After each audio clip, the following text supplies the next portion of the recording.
Hello, and welcome to the Clinical Care Options Infectious Disease podcast. I'm your host, Jennifer Swanson.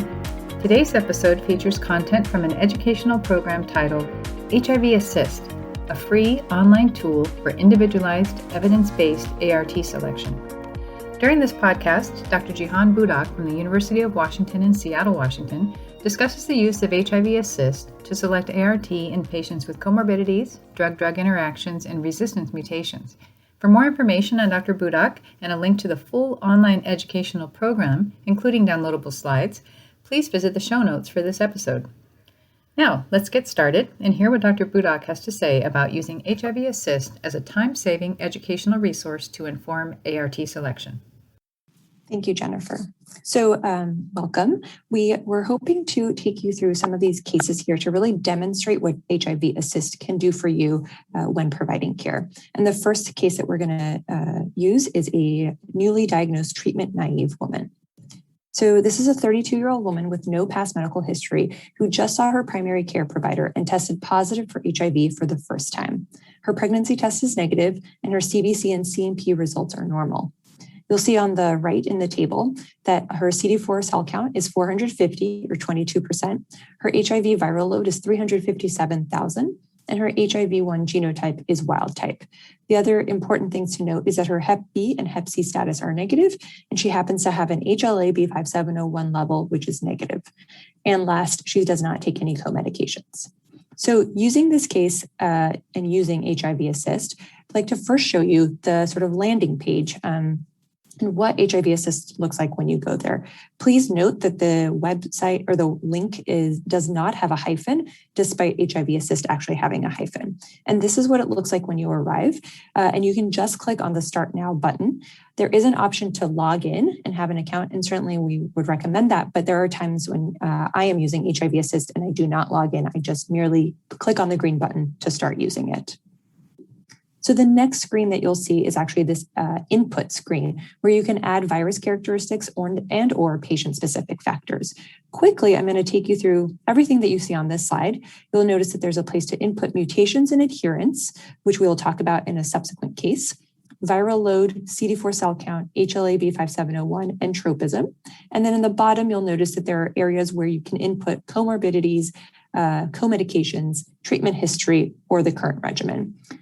For the purposes of this case, I'd like to draw attention to the arrows, and let's input the info we have on her. We know that her viral load is 357,000, and we'll click that here, that her CD4 cell count is greater than 200, her HLA-B5701 is negative, and we do not know her profile results. If you scroll down on that same slide, you'll notice that the default setting for HIV-ASSIST excludes older ARVs, but can be individualized for each patient. So this is the default setting. Typically, what I do is I unclick TDF. The reason being is that the state that I practice in Washington State, TDF is actually on the formulary here. And so I will frequently uncheck this. And you can uncheck what you want. If you uncheck everything, that is too much for HIV-ASSIST to handle. So please do keep some of the options clicked. Then if you scroll below, you'll notice that there's a optional area to input what your preferred regimen is. This might be a regimen that you're thinking about trying out or that you're thinking about giving this patient. So you can input that here. And again, I'd like to mention that this is merely optional to include the regimen that you're considering. So once we click the submit button, this is what it looks like. This is the output. And you'll notice that there's potential regimens with color coding and weighted scores. And we'll go through this slide quickly. Here is just a recap of everything that you put in on your inputs. Here is an instructions tab, which we'll talk about later. This is the column where the regimen is listed. The weighted score, the lower the score, the better. The number of active drugs, the number of total pills, and the frequency or the number of times per day that that the patient will have to take the pill. And here, as I've mentioned, that here are the suggested regimens. You'll notice that they are in green. And it also will highlight, if you do put in what your preferred regimen is, it will mention to you where your preferred regimen lands in this list. Now, where is HIV-ASSIST getting this information from? HIV-ASSIST decision support is actually all guideline-based. Here you'll notice that the top-ranked regimens from HIV-ASSIST are here, and really they mirror the DHHS criteria, which also have BIC-TAF FTC, dolutegravir, abacavir 3TC, dolutegravir plus TAF or TDF plus FTC or 3TC, and dolutegravir 3TC. Now, as of June 4th, this recommendation has actually changed. Raltegravir is now a B recommendation and is actually not a recommended initial regimen for most people with HIV. This has not been updated, obviously, on this webinar. However, the downloadable slides already have this information where raltegravir is taken out. But regardless, the decision support tool mirrors the DHHS criteria and also is very similar to the IAS USA guidelines as well.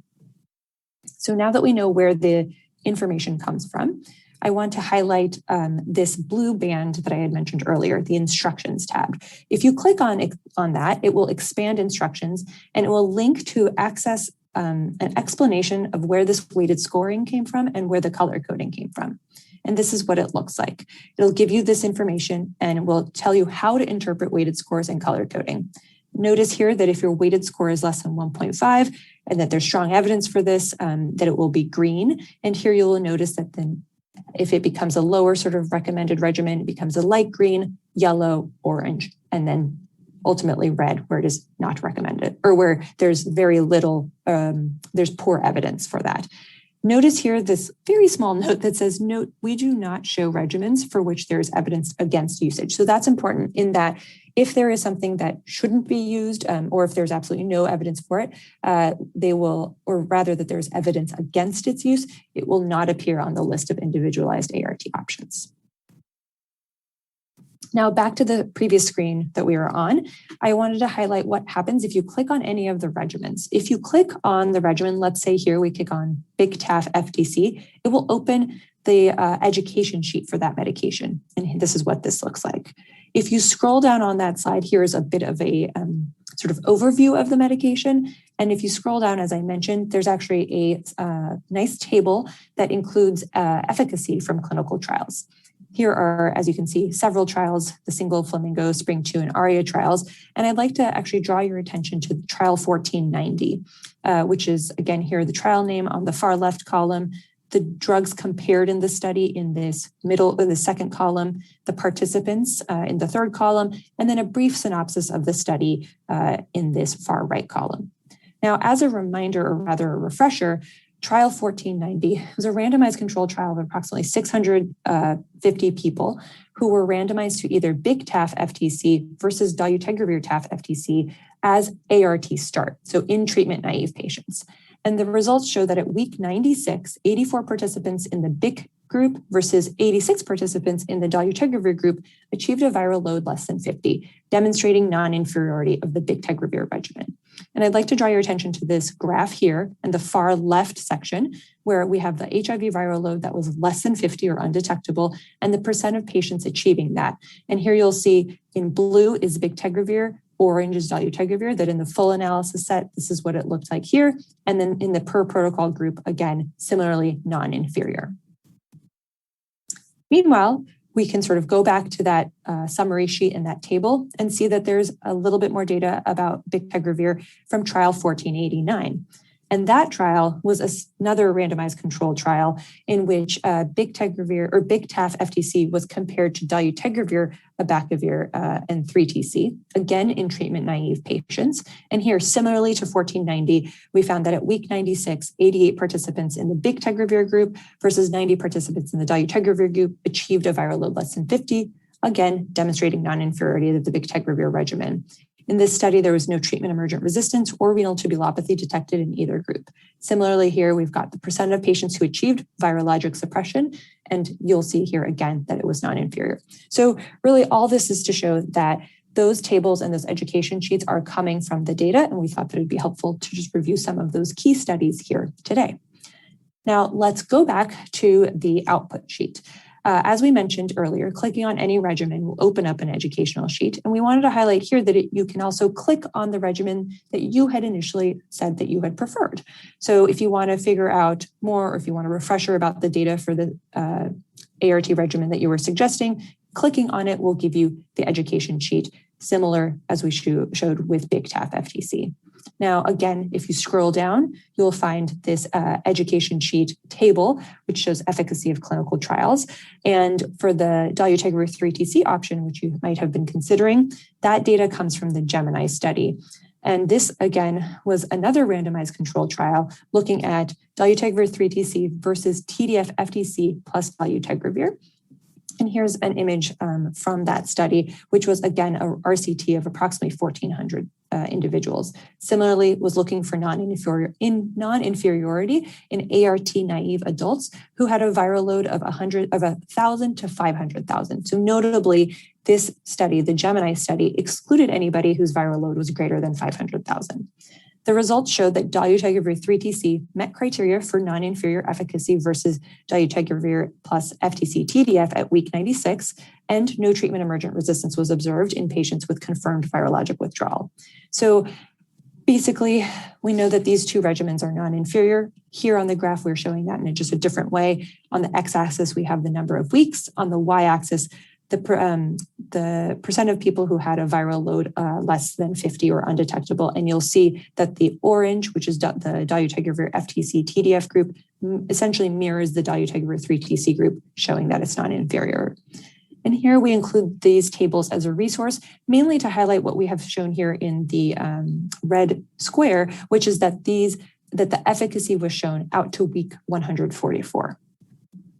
So that's one scenario. Let's show what HIV-ASSIST can do if there's a slightly different scenario. So same patient, a 32-year-old woman with no past medical history, again, seeing her PCP, testing positive for HIV for the first time, who tells you that she hates pills because she has trouble swallowing large pills, that she is willing to take 2 pills rather than 1, but she requests once daily dosing. So what will HIV-ASSIST do if this is your patient?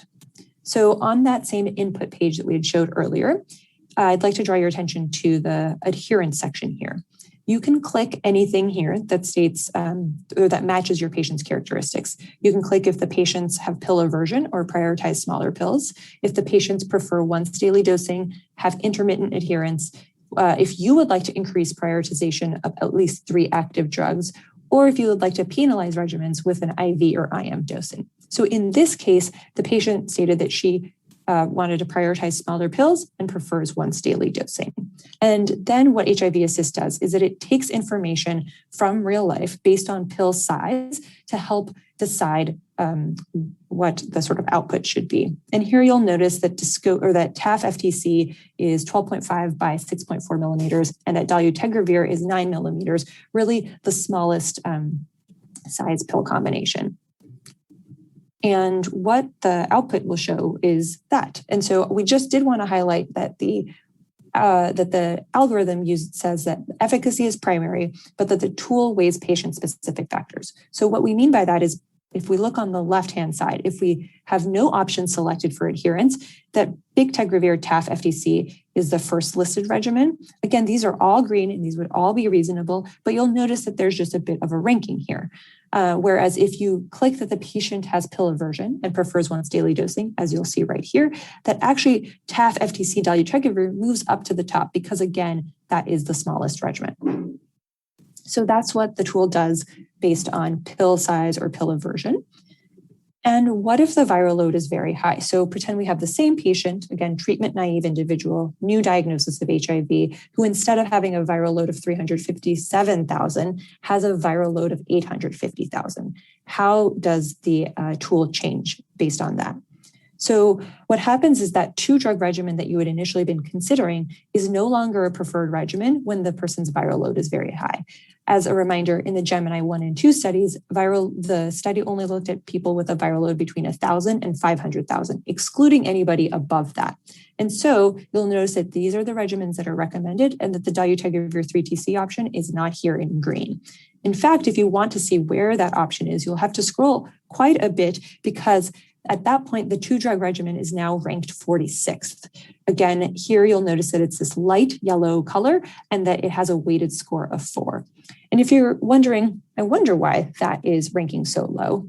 Let's say if you had forgotten that the Gemini study excluded anybody with a viral load greater than 500,000, you would just click on that regimen. And here it will say that in December 2019, DHHS guidelines were updated to include dolutegravir 3TC as a recommended initial regimen for most people with HIV as the first 2-drug regimen for this purpose and is listed alongside alongside INSTI plus 2 NRTIs for this indication, except for individuals with a viral load greater than 500,000, with HBV co-infection, or when starting before HIV genotypic resistance testing is available. So we'll say, okay, that's what the DHHS criteria say. And if you want even more detailed information, you can actually click on the report tab instead of clicking on the regimen itself. And here it will actually show why your originally preferred regimen was ranked so low. And here it says that they have penalized this option because of the viral load greater than 500,000. So that's a little bit about how the tool will incorporate the data and also give you feedback if your preferred regimen is actually not preferred based on HIV-ASSIST. So similarly, let's flex HIV-ASSIST in a different manner. What happens if the patient that you're seeing is actually trying to conceive, or rather, how will the tool work if that's the case? So here we state that the patient is sexually active with one male partner and she is trying to conceive. So inputting that data into the comorbidities section, here saying that the person's either pregnant or is preconception, that these are the recommended regimens. I want to highlight here that there's actually an exclamation mark, and that the exclamation mark, anytime you see that actually denotes a dosing caveat. And so if you click on that, it will let you know that the guidelines recommend using darunavir here twice daily and ritonavir twice daily while pregnant.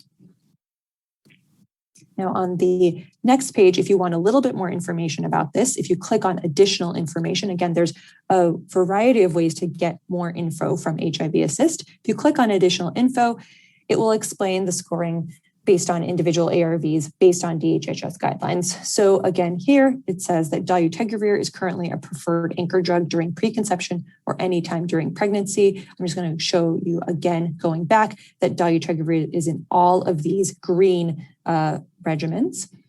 And then if you want to read a little bit more, it'll tell you that the updated data in 2019 and 2020 from the SAPAMO study, which we'll talk about shortly, and other sources suggested the rate of neural tube defects was lower than initially signaled. If you want more info, there are URLs to the guidelines, and it's just a quick way to read even more. So as a reminder, DHHS recommendations on ART in pregnancy and in non-pregnant women who are trying to conceive are as follows. The preferred regimen is a dual NRTI backbone plus INSTIs or boosted PI. And again, here in this green rectangle, you'll see the preferred NRTI backbones plus the preferred INSTIs. Again, here, recognizing that there is going to be a dose adjustment for raltegravir, or the boosted PIs are also preferred. Again, I mentioned as earlier that the ritonavir, darunavir would have to be dosed twice daily. Alternative regimens are the NNRTIs, this dual NRTI backbone plus an NNRTI, specifically efavirenz or rilpivirine. And in orange, it's important to highlight which medications are not recommended. Those are bictegravir, doravirine, ibalizumab, fostemsavir, due to having insufficient data. And also, I'd like to highlight that anything that includes cobicistat is actually not recommended, and that's due to pharmacokinetic concerns.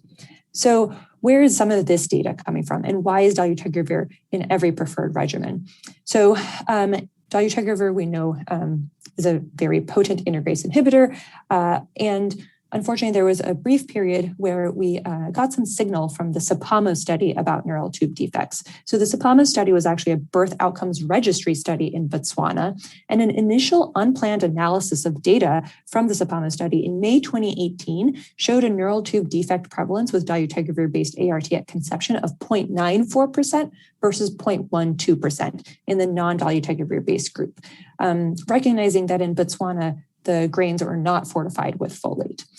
And then with each subsequent year in 2019, again, we got more data, and in 2020 received more data. And so this most recent analysis through April 30th shows that the neural tube defect prevalence with dolutegravir-based ART at conception stabilized at approximately 2 cases per 1,000. And I'd like to highlight this red box here on this table that shows that the neural tube defect prevalence in dolutegravir was 0.19, and in the non-dolutegravir group was 0.11. And this difference was felt to be not statistically significant, and thus dolutegravir is recommended by both the DHHS and the WHO for use preconception and during pregnancy. Now we have some other really good data from the Dolphin 2 study. which we will talk about here, which was actually another randomized controlled trial, this time from South Africa and from Uganda, of women randomized into starting dolutegravir or starting efavirenz with a 2-nuke backbone in their third trimester. So again, these are people who are presenting to care late, and they wanted to see which of these two medications dropped a viral load quicker. And this is significant because we know that mother-to-child transmission is higher or seen in higher rates in the third trimester than when they are in the first and second trimester. So for the Dolphin-2 study, I'd like to bring your attention to the left-hand graph, which on the on the x-axis shows you the weeks since randomization, and on the y-axis shows you the viral load less than 50, and what's the percentage of people who achieved that. And you'll see that with the blue, the dolutegravir, that more people achieved viral suppression quicker than in the efavirenz group.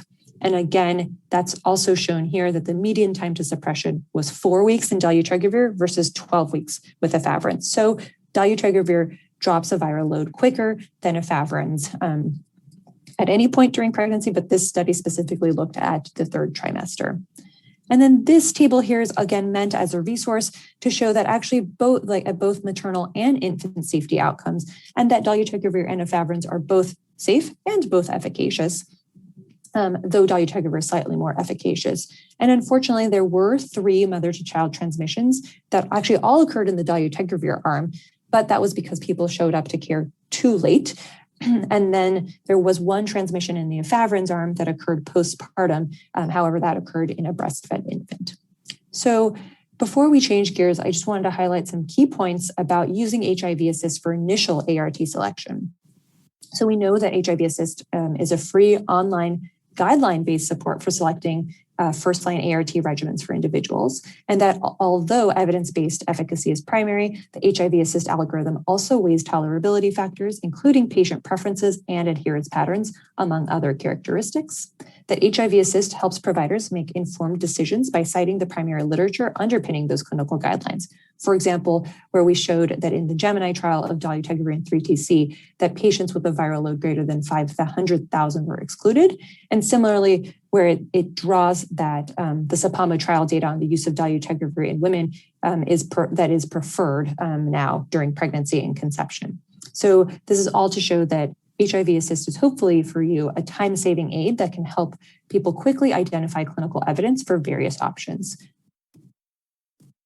So as I mentioned, we're going to change gears a little bit and show or demonstrate HIV-ASSIST in other scenarios. So what happens if somebody has seroconversion and acquires HIV during intermittent PrEP use?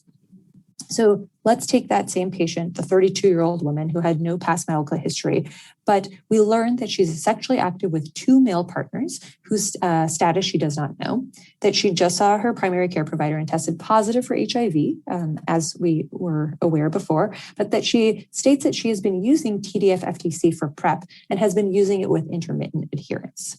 We know that her labs are all still the same as before, and the inputs look slightly different. So here on the left is the input, and you'll notice that we have clicked that the patient had intermittent adherence and that their treatment history, this is where this is actually important to place, that they actually were taking TDF-FTC and now have a viral load that's high whilst on that regimen. And then on the right, you'll see the output that shows the different medication regimens that are suggested based on that history. And that's because intermittent adherence to PrEP is associated with an increased risk of acquiring HIV infection and developing resistance mutations due to time on suboptimal therapy, i.e., this person might have acquired HIV and only been taking 2-drug therapy instead of the 3-drug therapy. And if you wanted to say, I would like to increase prioritization of at least 3 active drugs, which sometimes people may want to do, especially if people, if a patient gets HIV while on PrEP, you would just click that, and then it would sort of change the regimens here. And as you can see on the right-hand side, we're sort of starting with the right-hand side first, and you'll notice that there's a bit more of an intensified regimen where there's dolutegravir, darunavir, and TAF-FTC, that we have 3 active drugs in this setting. On the left, the report tab will actually give you information about your originally preferred regimen. And here on the next slide, we'll say, let's say that you had actually considered dolutegravir 3TC in this scenario as well. You'll get information about why it's penalized, and that it's penalized here because the regimen was excluded due to high-level mutations, but without a fully or partially active thymidine analog or tenofovir, i.e. the algorithm anticipates that there's going to be an M184V mutation, which would commonly occur if someone developed HIV while on PrEP. And as such, due to the poor adherence and the non-suppressed viral load, this original regimen that you had considered gives you a final weighted score of 8.7, which is low. And the reason being is, again, this M184V would render this 3TC likely inactive, and you are just giving the patient dolutegravir monotherapy. So that's what happens if somebody converts on PrEP. And now we'd like to show a little bit about what happens if you are taking care of a treatment-experienced patient.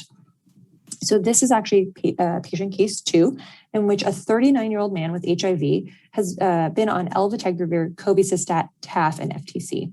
He has had periods of housing insecurity, though was very recently housed. And although he has not been seen for 9 months, you still are able to ascertain from the pharmacy that he's been picking up his ART, and actually he comes to see you that day. That day, you would decide to get labs, which show that you have a CD4, this patient has a CD4 cell count of 85, a viral load of 31,000. You ask him to come back, you get a genotype, and that genotype shows an M184V and an E92Q, which we'll talk about briefly. He has a normal CBC, a normal CMP, does not have hepatitis B or hep C, is HLA-B5701 negative, and does not take any co-medications. Before we talk a little bit more about this case, I just wanted to review his current regimen and just give a refresher on this regimen. So he, as I said earlier, is taking elvitegravir, cobicistat, TAF, and FTC, which is single tablet INSTI-based regimen, which was FDA approved in 2015. And that was actually preceded by elvitegravir, cobi, TDF, FTC, which was first FDA approved in 2012. And it's significant because this regimen was actually the first single tablet based regimen that included an integrase inhibitor. Now, the elvitegravir requires a pharmacologic booster, and so thus this medication contains a pharmacologic booster, which many of us know has many drug-drug interactions and has gastrointestinal side effects. This regimen is recommended to be taken with food, and unfortunately, elvitegravir has a low barrier to resistance and is not very potent, as evidenced by the fact that it requires cobicistat. So that was a refresher on what he's currently on. And I wanted to talk a little bit about his treatment history, which is where we find ourselves today. So he previously was taking efavirenz, TDF, FTC, and achieved virologic suppression with that regimen. Then unfortunately went off ART for 2 years. Reestablished care in 2014, was started on elvitegravir, cobi, TDF, FTC, and had a viral load measured on 4 different occasions. Twice it was undetectable, but 2 times in the middle, he had detectable viremia at 140 and 287 copies per milliliter. Then from about mid-2015 and mid-2017, he goes off ART again, reestablishes care in 2017. Because he liked his regimen, is just started back up on that again, suppresses, but then in 2019, perhaps in the setting of housing insecurity or for other reasons, we find him now with virologic failure.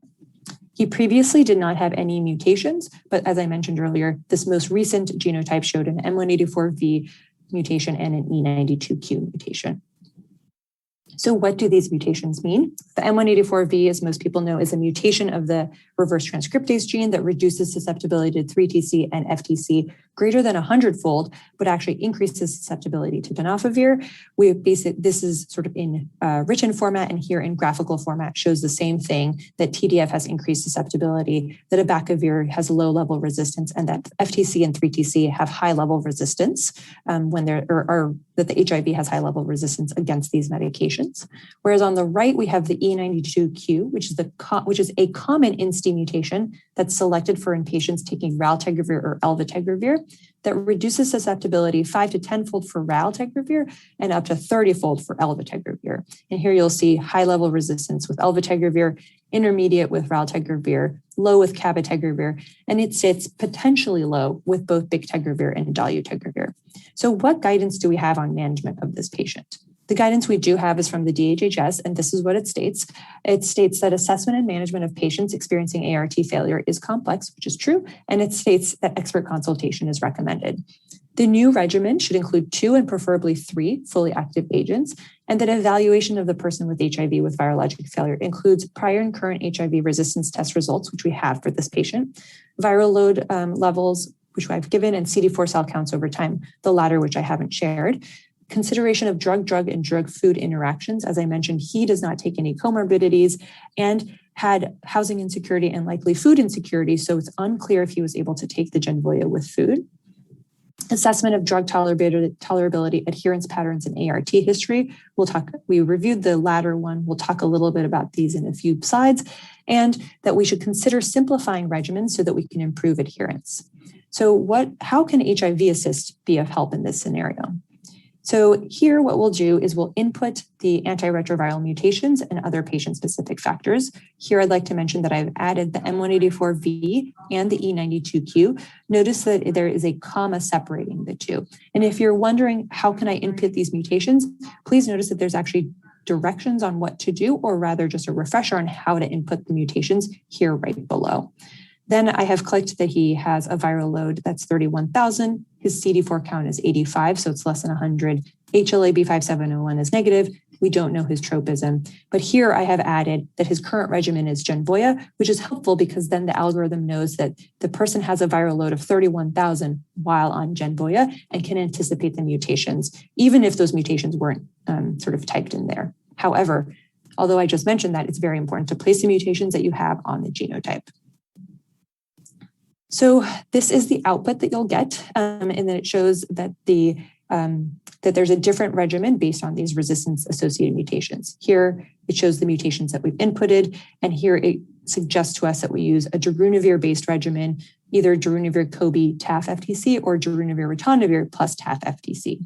If you're wondering how did HIV-ASSIST know how to do this, or where does HIV-ASSIST draw data regarding the mutations from, it actually draws directly from the Stanford HIV mutation database. And if you click, again, as I mentioned here, on additional info, it will just show you what the Stanford HIV mutation scores are, which you could use and input separately in Stanford, or you could just access here through HIV-ASSIST. So all this to say that it is drawing from guidelines and resources that are well established. Now, what if the patient actually mentioned to us that he indeed was taking his meds with intermittent adherence, that at the current visit he reports that his adherence has been off and on. So how will HIV-ASSIST change if we click those buttons in the patient characteristics section? So on the left is what happens when we have no adherence options selected. As I mentioned here earlier, we reviewed these two, that there's only 2 regimens that have weighted scores less than 1.5. Again, I'd like to highlight that this regimen is intensified with more medications and that you need to click on this for the exclamation mark, which shows that there's a dosing caveat. We'll talk about that shortly. And then again here, if you click that the patient has intermittent adherence, which the patient mentioned to us, evidence is then stronger for the addition of dolutegravir to darunavir-CoB-TAF-FTC. Here you'll notice that everything is green. And again, that's just to intensify the number of active drugs that the patient is taking. If you click on the medication, again, as we have mentioned earlier, that you will get an educational sheet for the top ranked regimens. And the data from this actually comes from the Emerald study, which I'll review right here, which is another randomized controlled trial looking at an immediate switch to darunavir-CoB-FTC-TAF from a previous boosted PI regimen plus FTC-TDF versus a late switch at week 52 to darunavir-CoB-FTC and TAF. So again, Emerald study really helped get this drug combination approved when it showed that it was as efficacious to the boosted PI plus FTC-TDF. Again, this is a relatively large group of individuals, about 1,000 virologically suppressed people with HIV with no prior darunavir-associated resistance. However, 15% had virologic failure to other ARTs, and 58% had taken greater than 5 prior ARTs. This is significant because this is a heavily treatment-experienced group that they were studying. As I mentioned, the known darunavir resistance-associated mutations were excluded, and other resistance was allowed. And specifically in this study, 4% had an M184V on archived genotypes. Their primary endpoint was protocol-defined virologic rebound through week 48, which they defined as having a viral load greater than 50, or premature discontinuation for any reason with a viral load that was detectable. And not surprisingly, immediate switch to darunavir CoV FTC TAF was felt to be non-inferior to late switch. So I'd like to again bring us back to that same image that we saw earlier here with the recommended regimens. And I wanted to draw your attention to the exclamation mark, which we had earlier said denotes a dosing caveat or has additional warnings. And when you click on it here, you'll notice that it states that the recommended dosing for dolutegravir is actually BID, and that the third and fourth regimens here were intensified with more active drugs. So again, that's why initially, if we hadn't clicked intermittent adherence, it was just these first two regimens. And then when we clicked, the patient had intermittent adherence. HIV-ASSIST recognized that perhaps we need a more intensified regimen whilst this patient has intermittent adherence. So why the BID dosing for dolutegravir? Again, if you scroll down below on the education sheet, you will find that this actually comes from the ViiV study. The ViiV study looked at use of dolutegravir twice daily in patients who previously were treated with raltegravir and elvitegravir and actually developed resistance to integrase inhibitors. So this was a single-arm, open-label phase 3 study to determine the efficacy of that, which was, again, BID dolutegravir in addition to an optimized background regimen in ART-experienced people with HIV who, as I mentioned earlier, had resistance to raltegravir or elvitegravir and had a viral load greater than 500. This was about 180 individuals. And the study design was one in which they first looked at functional monotherapy with dolutegravir 50 milligrams twice daily, followed by the addition of optimized background regimen with that dolutegravir BID. And their primary endpoints were the mean change from baseline in plasma viral load at day 8, which is sort of shown here, and also the proportion of individuals who had virologic suppression. So those results at both weeks 24 and week 48 showed that having the dolutegravir twice daily was actually efficacious at achieving virologic suppression in 69% of individuals at week 24 and 63% of individuals at week 48. Then they actually stratified that even more based on which mutations they had. Now, the patient that we're talking about in this case actually has an E92Q. And so this was the people who did not have a Q148, which is a higher which is a more intense resistance. And here you'll notice that the virologic suppression with BID dolutegravir was actually 79% and 71%, but that as you added subsequent mutations, that the virologic suppression rate went lower. And that's not surprising. The more mutations you have, the less efficacious the dolutegravir will be. But because in the ViiV 3 study, we saw that doubling the dolutegravir dose achieved better virologic suppression. In this case, with this patient's E92Q, HIV-ASSIST recommends doubling that dose. So in summary, we should avoid earlier generation integrase inhibitors such as raltegravir and elvitegravir with cobicistat in patients who may have difficulty with adherence, again, because it's quite easy to get resistance, or not easy, but they have a lower barrier to resistance, and you can then develop resistance to integrase inhibitors. That virologic failure while on that regimen, that includes CoB and elvitegravir, can result in an M184V and an E92Q. And that, as I mentioned earlier, this E92Q really does jeopardize the efficacy of other integrase inhibitors. And again, in conclusion, HIV-ASSIST provides guideline-based decision support regarding ART selection in both treatment-naive individuals and also treatment-experienced individuals, i.e. here, it shows us that we can use a darunavir-based regimen in the presence of an M184V and an E92Q, and that if we are going to use dolutegravir in the presence of INSTI resistance, that we should dose it twice daily. I just thought I would say that I do frequently use HIV-ASSIST as well, mostly because there are times when it's nice to talk about ART, and just with anything in medicine, it's nice to discuss with another person, and sometimes another person's not around. And so HIV-ASSIST sometimes acts as the other person in my life. So it is useful. Well, thank you, Dr. Budak, for that excellent presentation, and also for making that last point that you, an infectious disease specialist, still uses HIV-ASSIST. And that's one thing that came up in our discussions, is that variety of provider types might use HIV-ASSIST for different reasons. For example, if someone is going to seek expert consultation, they might just want to have a little background information before they do so. So I'm really glad you made that point. In terms of questions, we do have a few minutes for questions, and I want to bring up something that often comes up about how current is HIV-ASSIST, and is it frequently updated? Yes, thank you. HIV-ASSIST is quite current. In fact, as we mentioned, there are new guidelines to the DHHS recommendations as far as raltegravir having been, demoted to a B1 recommendation, and HIV-ASSIST incorporates those as soon as it comes in. And I think both Jennifer and I can attest that we are frequently getting emails, or as are the rest of the scientific advisory board, with sort of questions or recommendations on how best to incorporate the new data. So it is quite real time that this is up to date.